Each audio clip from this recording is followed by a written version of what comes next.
అంతర్జాతీయ శ్రామిక వర్గ పోరాట దినోత్సవం మేడే సందర్భంగా ఆంధ్రప్రదేశ్ రైతు కూలీ సంఘం అఖిల భారత కార్మిక సంఘాల సమాఖ్య ఉమ్మడి తూర్పుగోదావరి జిల్లా కమిటీల ఆధ్వర్యంలో ఏఐఎఫ్టీయూ జెండాను పైళ్లమ్మ తల్లి భవన నిర్మాణ కార్మిక సంఘం అధ్యక్షులు రాయుడు గోవింద్ ఆవిష్కరించి కార్మికులకు మేడే శుభాకాంక్షలు తెలిపారు. ఏఐఎఫ్టీయూ జిల్లా నాయకులు తిరుమలశెట్టి వెంకటరమణ కేక్ కట్ చేశారు.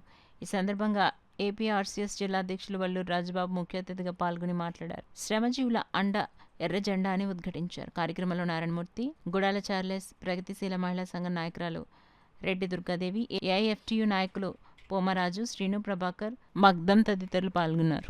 కూడా చాలా చట్టాలని నిర్వీర్యం చేసి చాలా చట్టాలని మరి కార్మిక హక్కులను కాలు రాస్తూ ఉన్నారు.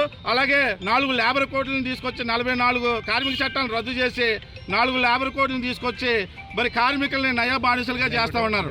అలాగే ఈ దేశంలో ఉన్నటువంటి ప్రజానీకం అనేక భారాల మీద అధిక ధరలు, అధిక పన్నులు వంటి భారాలు పెరిగిపోయాయి, అసమానతలు పెరిగిపోయాయి, అస్పృశ్యత పెరిగిపోయింది.